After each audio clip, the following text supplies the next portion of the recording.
जैसे मैंने कल कहा था कि विजुअल स्टूडियो में स्टोर रहता है विजुअल बेसिक, लेकिन अगर हमने एक बार ओपन कर लिया है तो माइक्रोसॉफ्ट विजुअल बेसिक 6.0 हमें दिखता ही है।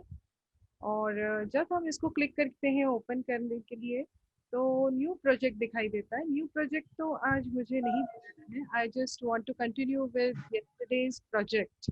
सो एग्जिस्टिंग प्रोजेक्ट यहाँ स्टोर होते हैं। एग्जिस्टिंग का एक टैब है, न्यू का टैब है, एग्जिस्टिंग और रिसेंट का भी टैब है। रिसेंट में भी दिख सकता है बीसीए सेकेंड है, एग्जिस्टिंग में भी दिख सकता है बीसीए सेकेंड है।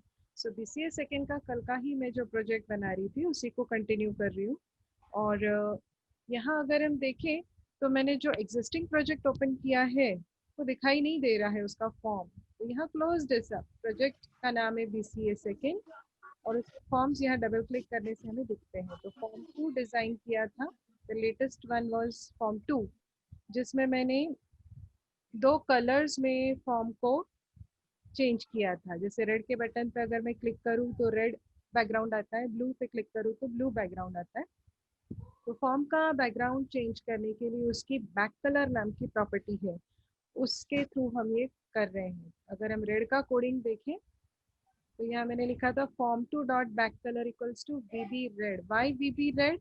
बिकॉज विजुअल बेसिक में जितने भी कलर्स के नाम है वो सब एक कोड में स्टोर किए हुए हैं एक तरह के, और उनके नाम में वीबी लिखना ज़रूरी है। सिर्फ रेड लिखेंगे तो समझ में नहीं आएगा विजुअल बेसिक को, वीबी रेड लिखना ज़रूरी है। वीबी ब्लू, वीबी ग्रीन, येलो, वाइट, ब्लैक, तो कुछ जो बेसिक कलर्स है 6 कलर्स, उनके नाम इस तरह तो मिल जाते हैं। और बाकियों के लिए हम कलर कोड वगैरह यूज़ करते हैं, तो वो हम बाद में देखेंगे। फिलहाल वीबी रेड यहाँ यूज़ किया है। और कमांड बटन 2 पर क्लिक करने से क्या होना चाहिए, तो form 2 dot back colour equals to VB blue, ये मैंने कर रखा है। तो ये जो 2 हम लिख रहे हैं बटन्स के कोडिंग जो हम लिख रहे हैं, ये क्या है?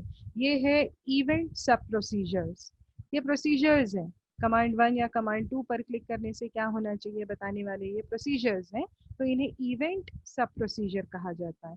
और इसके नाम से पता चलता है कौन सी इवेंट और किस ऑब्जेक्ट पे की गई है। कमांड 1 पे क्लिक इवेंट की गई है, वैसे ही कमांड 2 पर क्लिक इवेंट की गई है, तब ये कोडिंग रन होता है।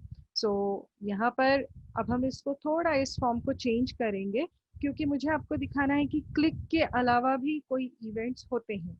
सो माउस को मूव करना भी एक इवेंट है, या किसी टेक्स्ट बॉक्स का टेक्स्ट चेंज करना भी एक इवेंट है।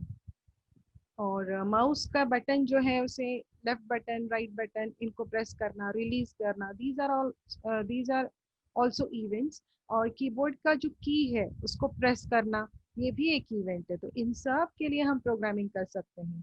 तो अभी जैसे हमने यहाँ पर 2 बटन्स बनाए थे, वैसा मैं तीसरा फॉर्म लेना चाहती हूँ। इसमें मैं बटन्स नहीं लूंगी, मैं जस्ट माउस मूव करूंगी तो फॉर्म का कलर चेंज होना चाहिए। इस तरह का प्रोग्राम मुझे बनाना है। तो सबसे पहले एक फॉर्म मुझे ऐड कर लेना है नया, जिसके लिए मुझे प्रोजेक्ट मेनू में ऐड फॉर्म करना होगा। ऐड फॉर्म करने के बाद ओपन, ये आया है फॉर्म 3। जैसे मैंने कल बताया था कि अगर मैं रन करूँ तो मुझे पुराना ही फॉर्म दिखते रहेगा। अब नया फॉर्म दिखना चाहिए तो ये भी चेंज करना पड़ता है। प्रोजेक्ट मेनू में ही जाके प्रोजेक्ट वन प्रॉपर्टीज में जाके स्टार्टअप ऑब्जेक्ट, अब मुझे फॉर्म 3 बनाना होगा। तो फॉर्म 3 रन होगा। ये मैंने चेक किया, अभी फॉर्म 3 मुझे दिखाई दे रहा है। सो फॉर्म 3 का डिजाइनिंग करने के लिए ज़्यादा कुछ मुझे कोडिंग लिखना ही नहीं है। अभी मैं क्या कर रही हूँ कि ये फॉर्म 3 पर जब भी माउस मूव होगा तो इसका कलर चेंज होना चाहिए, इतना ही मुझे टेस्ट करना है। तो इसके लिए मुझे कोड लिखना पड़ेगा। तो कोड कहाँ लिखूंगी, यहाँ तो कोई बटन्स नहीं है। तो फॉर्म पे डबल क्लिक करके भी मैं कोड विंडो में जा सकती हूँ, लेकिन ये जो लिख कर आ रहा है ये फॉर्म लोड इवेंट का कोडिंग लिख के आ रहा है, ये भी मुझे नहीं चाहिए। सो प्रोजेक्ट मेनू में, सॉरी व्यू मेनू में कोड व्यू ऐसे भी आ सकते हैं। हमें अगर कोडिंग देखना है किसी बटन का या फॉर्म का, तो इसका मतलब हम उन्हीं पे डबल क्लिक करके आगे जा सकते हैं, ऐसा नहीं। जैसे फॉर्म 2 तक मैंने आपको बताया था, इस पर डबल क्लिक करो, इसका कोडिंग आप टाइप भी कर सकते हो, देख भी सकते हो अगर पहले से टाइप है तो। लेकिन ये ही तरीका है, ऐसा नहीं है। अगर हमें कोड व्यू में जाना है तो यहाँ व्यू मेनू में हमें दो ऑप्शंस अवेलेबल है, code view, object view. Code view में जाके ये विंडो ओपन होता है कोडिंग का, और ऑब्जेक्ट व्यू में अगर हम जाएं तो ये व्यू ओपन होता है फॉर्म का। सो फॉर्म में मुझे अभी कोडिंग तो करना है लेकिन किसी पर्टिकुलर ऑब्जेक्ट का यहाँ पर नहीं करना है। सो फॉर्म का ही करना है, मगर वो लोड इवेंट नहीं चाहिए, तो मैं जस्ट यहाँ जा रही हूँ व्यू मेनू, कोड। कोड सेक्शन में आते बराबर आप देखेंगे यहाँ फॉर्म का नेम मैं चूज कर सकती हूँ, और यहाँ फॉर्म से रिलेटेड क्या क्या इवेंट्स हो सकती है उनकी पूरी लिस्ट आ जाएगी। ठीक है, सो इसमें मैं सिलेक्ट कर रही हूँ माउस मूव इवेंट। तो यहाँ बराबर उसका हेडर फुटर लिख के आ गया है, प्राइवेट सब form underscore mouse move button. So ये काफ़ी बड़ा है एक्चुअली, इसका जो लाइन हेडर है ये काफ़ी बड़ा रहता है, और एंड सब इसके बीच मुझे कोडिंग लिखना है इस चीज़ का कि फॉर्म पर अगर माउस मूव किया गया तो क्या होना चाहिए। सो फॉर्म का पहले तो नाम क्या है, फॉर्म 3 है, तो इसका बैक कलर चेंज होना चाहिए। सो फॉर्म 3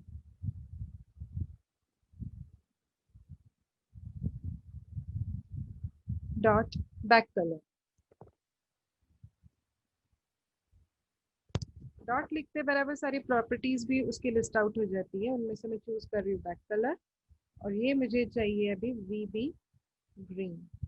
यानी अगर फॉर्म पर से मैं माउस मूव करूँ तो उस फॉर्म का कलर वीबी ग्रीन होना चाहिए। तो इसको चेक कर लेते हैं, मैंने प्रोग्राम रन किया, अभी तो फॉर्म का जो नॉर्मल कलर है ग्रे कलर वही दिखाई दे रहा है। अभी मैं माउस को ले आई फॉर्म पे तो इट टर्न्ड ग्रीन, इसका मतलब है माउस मूव इवेंट चला। जरा सा भी माउस अगर मैं फॉर्म पे लाके हिलाती हूँ तो ये माउस मूव इवेंट ट्रिगर हो जाता है, और उसका कोडिंग एग्जीक्यूट हुआ है ये form 3 dot back colour equals to VB green. तो ऐसे ही माउस से रिलेटेड और भी कुछ इवेंट्स हैं जो यहाँ हमें देखने मिल सकते हैं। मैं फिर से चूज कर रही हूँ फॉर्म, और उसका माउस मूव के अलावा कौन सा इवेंट है, देखो माउस मूव चूज किया है, माउस डाउन लेती हूँ अब मैं। माउस डाउन का मतलब है माउस का लेफ्ट बटन मैंने अगर प्रेस कर रखा है तो क्या होना चाहिए। सो वो मैं चेंज कर रही हूँ।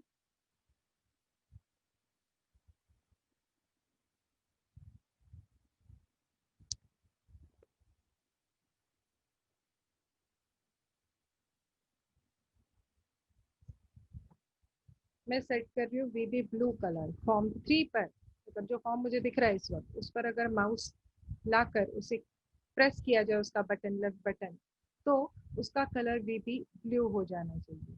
सो इसको भी देख लेते हैं।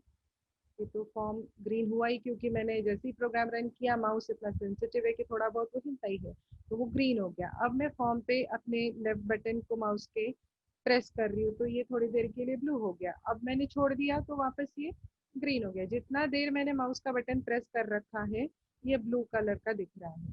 माउस का लेफ्ट बटन जब हम डाउन करते हैं तो माउस डाउन इवेंट ट्रिगर होती है।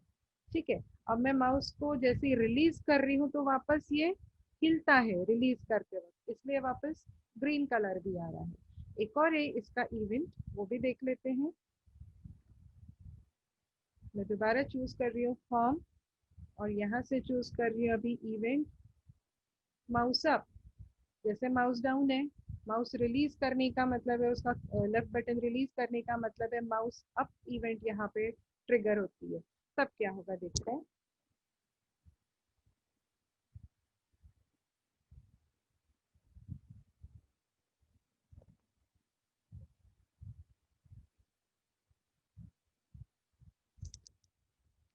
ये भी ब्लैक कलर मैंने लिया है, देखते हैं ये आता है क्या। तो सबसे पहले तो फॉर्म ग्रीन कलर का हो गया है क्योंकि रन होते होते ही मैंने जैसे कहा था कि माउस मूव होता है। चलो थोड़ा सा इसका लोकेशन मुझे फॉर्म का ना एकदम ऊपर आ रहा है, जैसे मैं रन करती हूँ फॉर्म एकदम यहाँ ऊपर आ रहा है ना, ऐसा मुझे नहीं चाहिए, थोड़ा बीच में चाहिए मुझे। तो इसके लिए ना फॉर्म लेआउट रहता है यहाँ पे। एक बार भी अगर आप फॉर्म रन कर चुके हैं तो यहाँ स्क्रीन पर आपको फॉर्म किस जगह खुलेगा, फॉर्म 3 वो दिख रहा है, इसको ड्रैग करके मैं ला रही हूँ सेंटर में। अब देखना मैं फॉर्म रन कर रही हूँ तो बराबर फॉर्म सेंटर में खुल रहा है, क्योंकि फॉर्म लेआउट उसी चीज़ के लिए कि फॉर्म कहाँ दिखे रन होते बराबर।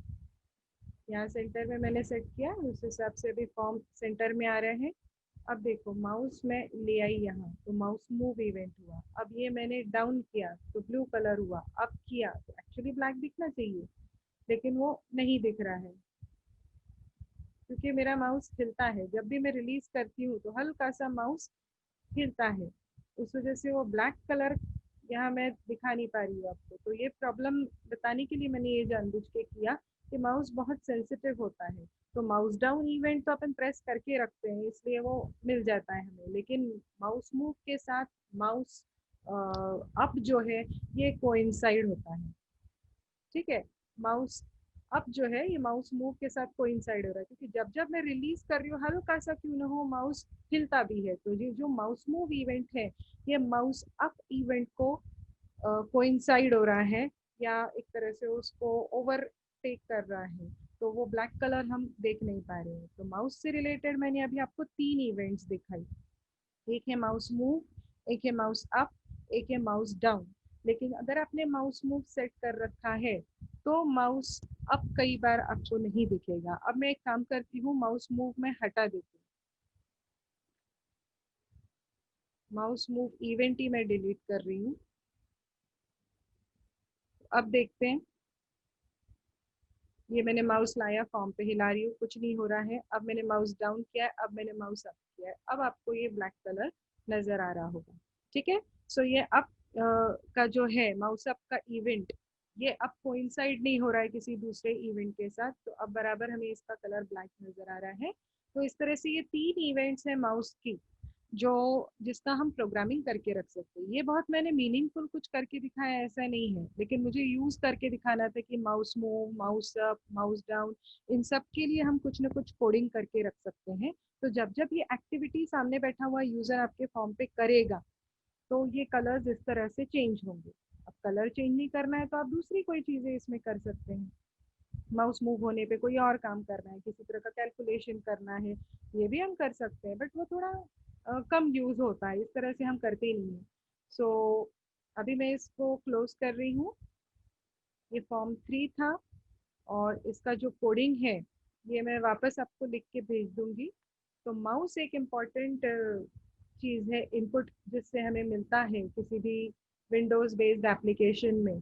तो उसका हमने देखा कि हमने माउस अप, माउस डाउन ये सब का कोडिंग किया, और ये जो पहले 2 फॉर्म्स थे इनमें हमने सिर्फ क्लिक इवेंट किया था, बटन्स लिए थे, कमांड बटन्स, और इनके क्लिक इवेंट के कोडिंग थे। तो इनके टाइटल में लिखा हुआ था प्राइवेट सब कमांड 1 अंडरस्कोर क्लिक। तो किस बटन पे क्लिक करने से क्या होना चाहिए ये इनके नामों में ही आ जाता है। और एक और फॉर्म हम अभी लेके देखते हैं जिसमें थोड़ा सा कैलकुलेशन पार्ट होगा, क्योंकि ये अभी सिर्फ डिजाइनिंग पर्पस के हिसाब से ये पहले 2-3 प्रोग्राम थे कि किस तरह आप ये ऑब्जेक्ट ड्रॉ करेंगे। ये सारे जो है टूल बॉक्स के कंट्रोल्स, इनका एक एक ऑब्जेक्ट आप ड्रॉ करते हैं फॉर्म पे और उसका प्रोग्रामिंग करते हैं। तो ऐसे में अब थोड़े से कैलकुलेशन वाले या मीनिंगफुल फॉर्म्स अगर हमें बनाने हैं तो मैं एक और आपको एग्जांपल देती हूँ। जब भी आप कोई प्रोग्रामिंग लैंग्वेज सीखते हैं तो नॉर्मली एडिशन ऑफ 2 नंबर्स ये सबसे पहला प्रोग्राम सिखाया जाता है, या कोई छोटा सा मैसेज डिस्प्ले करना है ऐसा प्रोग्राम आपको सिखाया जाता है। तो वैसे ही हम यहाँ पर एडिशन ऑफ 2 नंबर्स करके देख लेते हैं कैसे होगा। यहाँ सेम वही लॉजिक है, एडिशन का तो लॉजिक कुछ और नहीं होगा, सिर्फ उसको डाटा को एक्सेप्ट कैसे करना है यूजर से और उसको रिजल्ट कैसे दिखाना है उतना ही फर्क पड़ेगा। तो फॉर्म पे हमें 2 प्रॉम्प्ट्स डिस्प्ले करता है, enter the first value, enter the second value, जिसके लिए हम लेबल यूज करते हैं। ये जो कैपिटल ए है ये लेबल कंट्रोल है, इसमें मैं कैप्शन चेंज करके इसका मैटर डाल सकती हूँ।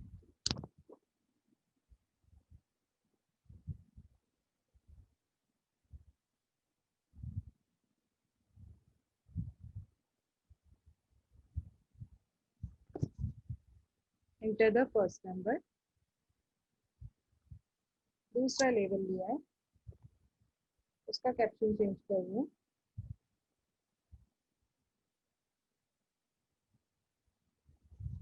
एंटर द सेकेंड नंबर, इनके आगे 2 टेक्स्ट बॉक्सेस भी बना रही हूँ जहाँ पर एंट्री होगी पहले नंबर की, दूसरे नंबर की। और एक ऐड का बटन होगा यहाँ पर, और रिजल्ट डिस्प्ले करने के लिए अगेन रिजल्ट नाम का लेबल और उसके आगे एक टेक्स्ट बॉक्स।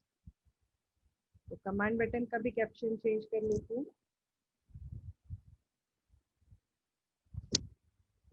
यहाँ के लेबल में लिखा हुआ होना चाहिए रिजल्ट इक्वल टू,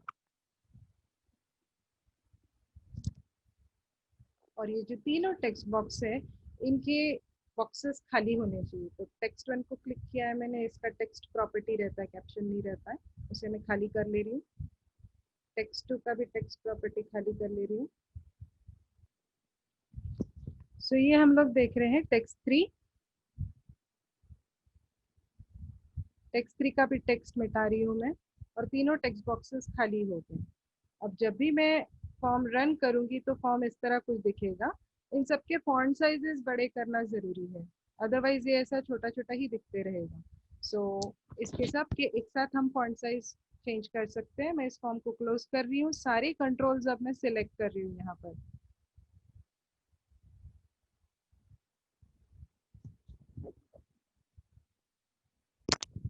सारे कंट्रोल्स एक साथ सिलेक्ट करना है तो शिफ्ट या कंट्रोल प्रेस करके रखना है और सिलेक्ट करना है।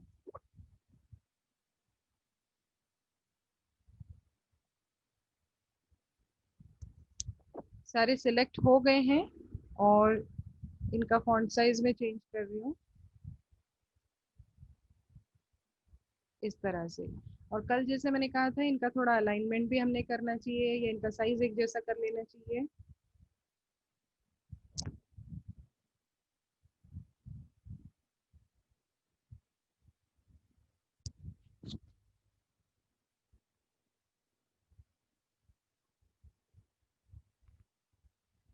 इसमें अभी मुझे करना है एडिशन के लिए कोडिंग।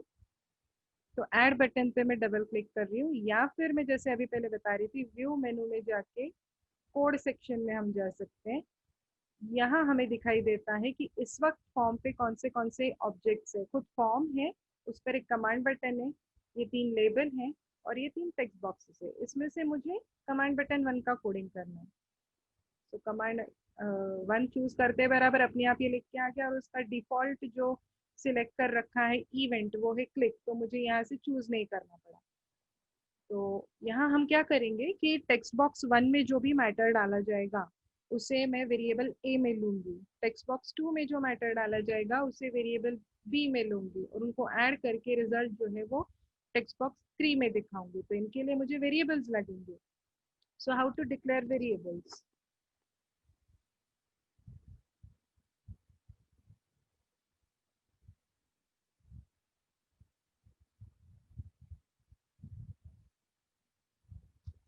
ए, बी और सी, 3 वेरिएबल्स मैंने इंटीजर टाइप के डिक्लेयर किए हैं। इनको डिक्लेयर करते वक्त डिम कीवर्ड लिखा जाता है। Dim A as integer, B as integer, C as integer, इस तरह से ये इंटीजर वेरिएबल्स मैंने डिक्लेयर किए।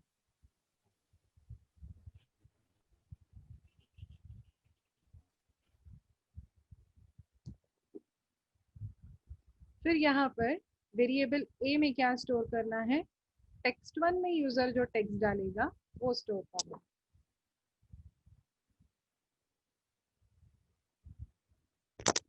टेक्स्ट बॉक्स 1 की टेक्स्ट प्रॉपर्टी हम यहाँ पर बता रहे हैं कि इसे कॉपी करना है वेरिएबल ए में। लेकिन एज इट इज अगर हम कॉपी करेंगे तो ये स्ट्रिंग डेटा कॉपी होगा, क्योंकि टेक्स्ट बॉक्स में जो भी कुछ आप एंटर करें, चाहे वो अल्फाबेट्स हो चाहे डिजिट्स हो, it would be treated as a text. तो उसको टेक्स्ट से वैल्यू फॉर्मेट में लाना पड़ता है, फिर वेरिएबल ए में स्टोर करना है, जिसके लिए मुझे एक फंक्शन यूज करना पड़ेगा यहाँ पर well.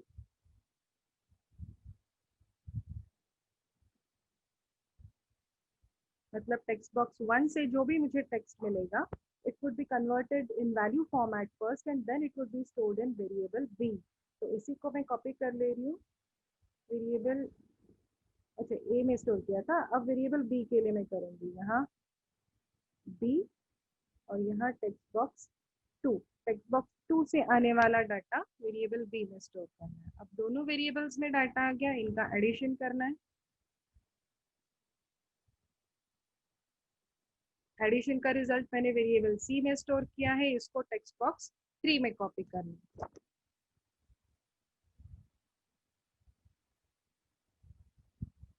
text3 dot text equals to C. इस तरह से ये कोडिंग पूरा हुआ। अब सी को जब मैं कॉपी करती हूँ टेक्स्ट बॉक्स 3 में, तो क्या इसे मुझे स्ट्रिंग फॉर्मेट में या टेक्स्ट फॉर्मेट में कन्वर्ट करना ज़रूरी है? तो वो नहीं है। जो भी आप वेरिएबल सी में स्टोर्ड है, वो न्यूमेरिक वैल्यू हो चाहे स्ट्रिंग वैल्यू हो, वो एज इट इज टेक्स्ट मान के ही टेक्स्ट बॉक्स में एक्सेप्ट होती है और वो डिस्प्ले हो जाती है। तो यहाँ हमें किसी फंक्शन को यूज़ करने की ज़रूरत नहीं है। सी के आगे हम str लिख सकते हैं। हम चाहे तो जैसे वैल्यू फॉर्मेट में कन्वर्ट किया था, वैसे इसको हम स्ट्रिंग फॉर्मेट में कन्वर्ट करने के लिए हमें एक फंक्शन अवेलेबल है str, लेकिन इसकी ज़रूरत नहीं है। टेक्स्ट बॉक्स में कुछ भी डायरेक्ट भी हम पुट कर सकते हैं, वो टेक्स्ट में ही कन्वर्ट होता है। तो इसको मैं रन कर रही हूँ।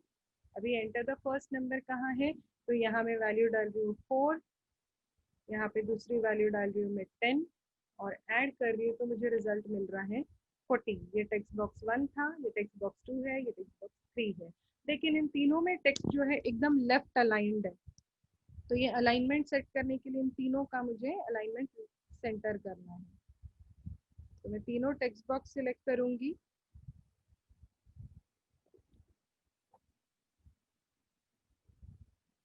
एक साथ तीनों सिलेक्ट कर रखी है मैंने और फॉन्ट प्रॉपर्टी में इनकी चेंज कर रही हूँ।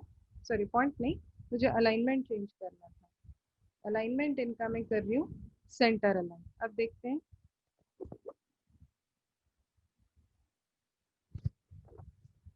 ये बराबर अभी सेंटर अलाइन आ रहा है। तो जैसे हमने एडिशन किया वैसे ही सब्ट्रैक्शन, मल्टीप्लिकेशन, डिवीजन, इनके भी बटन्स बनाए जा सकते हैं। तो ये काफ़ी जल्दी जल्दी बन जाएंगे। अभी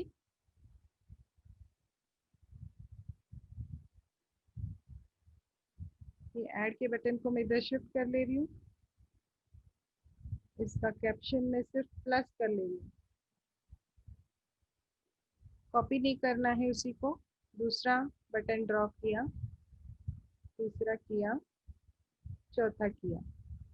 इसका कैप्शन माइनस लेना है, इसका स्टार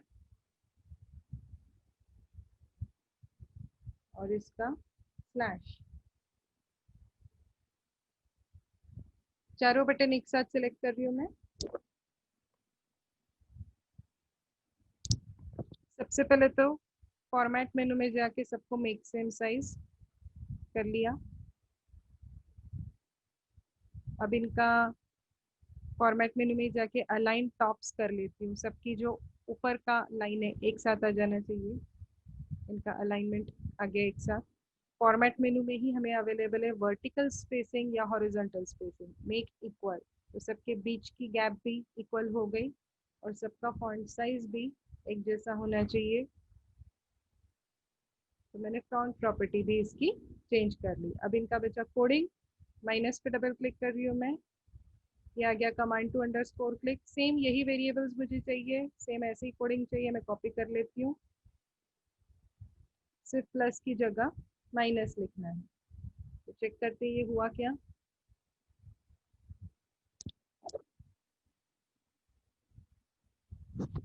पहले मैं ऐड कर रही हूँ, अब मैं इनका डिफरेंस निकाल रही हूँ। तो ये भी बन गया बराबर। लेकिन एक नोटिसेबल चीज़ यहाँ पर ये है कि ये जो वेरिएबल्स मैंने डिक्लेयर किए हैं ये मुझे 2 बार डिक्लेयर करने पड़ रहे हैं।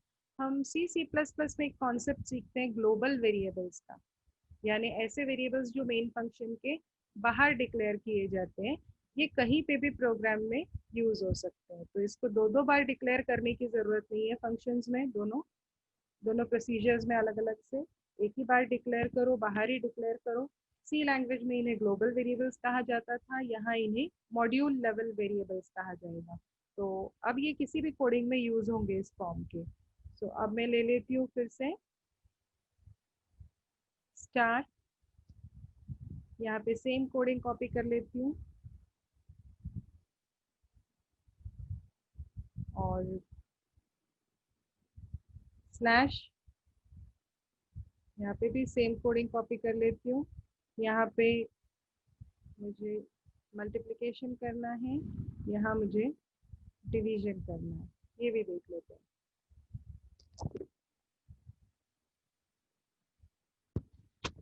1 और 2 ये डेटा वैल्यूज लिए मैंने ए और बी के लिए।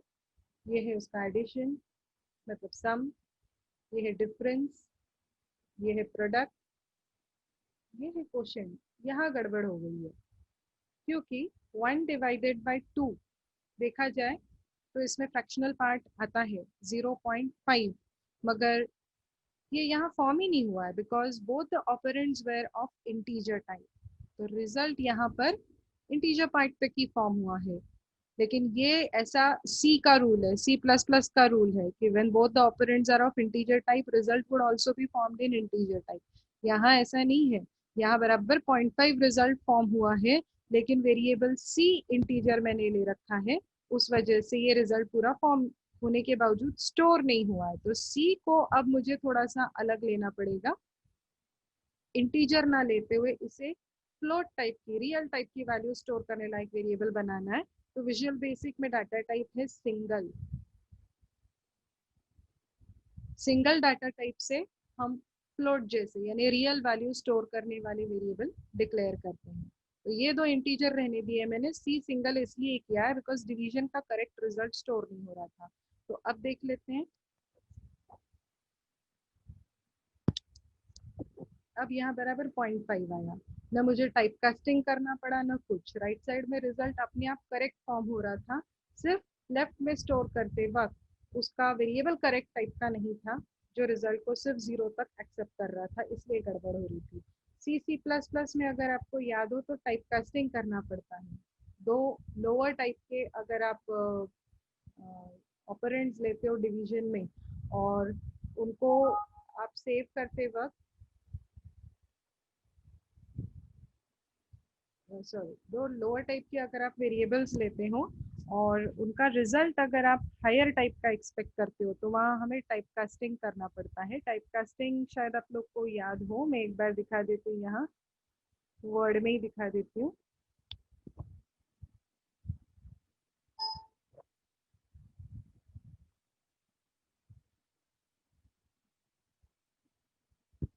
ये तीनों वेरिएबल्स अगर इंटीजर है तो इंटीजर पार्ट तक ही रिजल्ट फॉर्म होता है।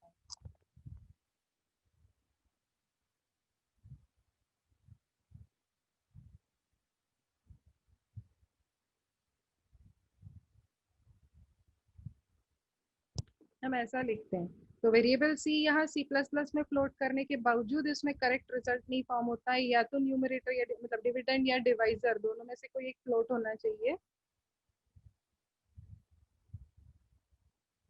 This is called type casting. Forcefully मैंने वेरिएबल ए को फ्लोट में कन्वर्ट किया है थोड़ी देर के लिए, जिससे वेरिएबल बी भी ऑटोमेटिक टाइप कन्वर्जन से इस फ्लोट टाइप में आ जाता है। ये शायद रूल्स आप लोगों को सी लैंग्वेज में पढ़ाए गए थे, ऑटोमेटिक टाइप कन्वर्जन के रूल्स कि when both the operands are of different types तो lower type is converted to higher type, यानी एक ऑपरेंड अगर इंटीजर है, एक ऑपरेंड अगर फ्लोट है, तो ऑटोमेटिकली इंटीजर वाला फ्लोट में कन्वर्ट हो जाता है। लेकिन दोनों अगर इंटीजर टाइप के हैं और रिजल्ट हमें हायर टाइप का चाहिए तो हमें टाइप कास्टिंग करना पड़ता है, दोनों में से किसी एक के आगे फ्लोट लिखना पड़ता है। तो जिससे वो वाला अगर फ्लोट में हो गया तो दूसरा वाला ऑटोमेटिक टाइप कन्वर्जन से फ्लोट में कन्वर्ट हो जाता है। लेकिन ये सारा सी सी प्लस प्लस का प्रॉब्लम है, विजुअल बेसिक में हमें ऐसा कोई टाइप कास्टिंग नहीं करना पड़ता, बराबर फ्रैक्शनल पार्ट तक पूरा रिजल्ट फॉर्म होता है। सिर्फ इतना प्रॉब्लम है कि लेफ्ट साइड का वेरिएबल जो है it should be large enough और it should be capable enough to store that type of value. बाकी तो इसमें डिवीजन में कोई प्रॉब्लम आता नहीं है। सो आप लोग को ये समझ में आ रहा है?